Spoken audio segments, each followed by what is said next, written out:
জমিগুলো ভাগ ভাগ দেখা যায়, কিন্তু এখানে সেই জমিগুলো কোনো ভাগ ভাগ নেই। এখানে সমস্ত জমিগুলো কিন্তু একটা বড় বড় প্লটে ভাগ করা আছে।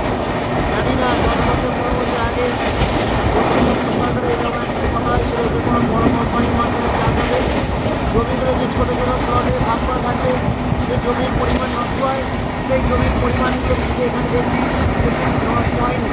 এখানে সমস্ত জমিগুলো দেখুন অনেকটা বড় বড় প্লটে ভাগ করা আছে, ছোটো ছোটো কোনো প্লট নেই। একদম সুন্দর চাষ এবং জমির মাঝখানে মাঝখানে তাল গাছ, জমির সাইডের দিকে আলে আলে, এছাড়া জমির আলে আলে ধারে ধারে বহু জায়গায় আছে তারা নারকেল গাছ লাগিয়ে রেখেছে, এরপরে নারকল করছে, গাছ জমিতে ধানও হচ্ছে।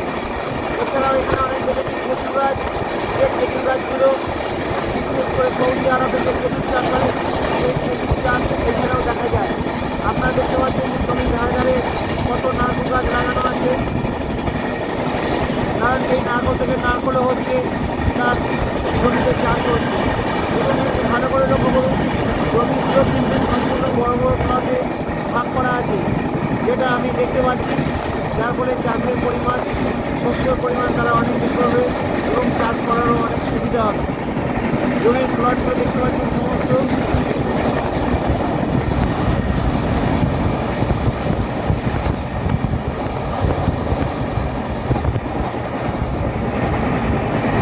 দেখুন মাঠে মাঠে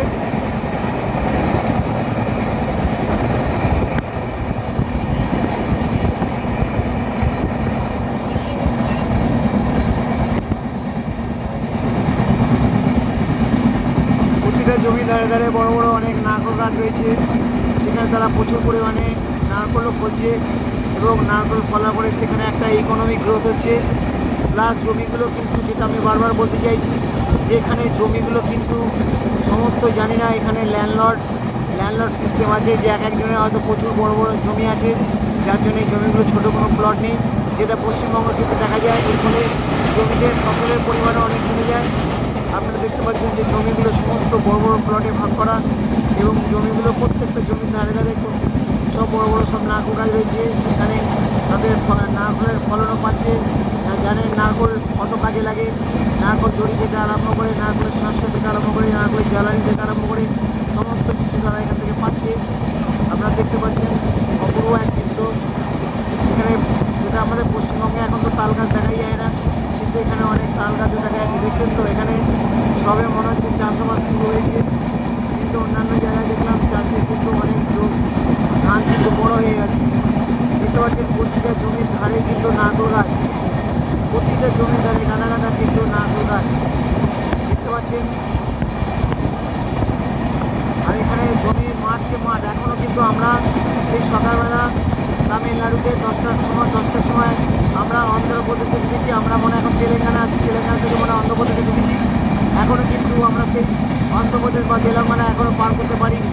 অর্থাৎ আমরা বুঝতে পারছি যে এখানে জমির পরিমাণ এদের কত, প্রচুর জমির পরিমাণ। দেখছেন তো জমির ধারে ধারে কোনো বাড়ি ঘর দেখা যাচ্ছে না, যেটা আমাদের কিছুটা পোর্শন বর্ধমানের দিকে দেখতে পাওয়া যায়।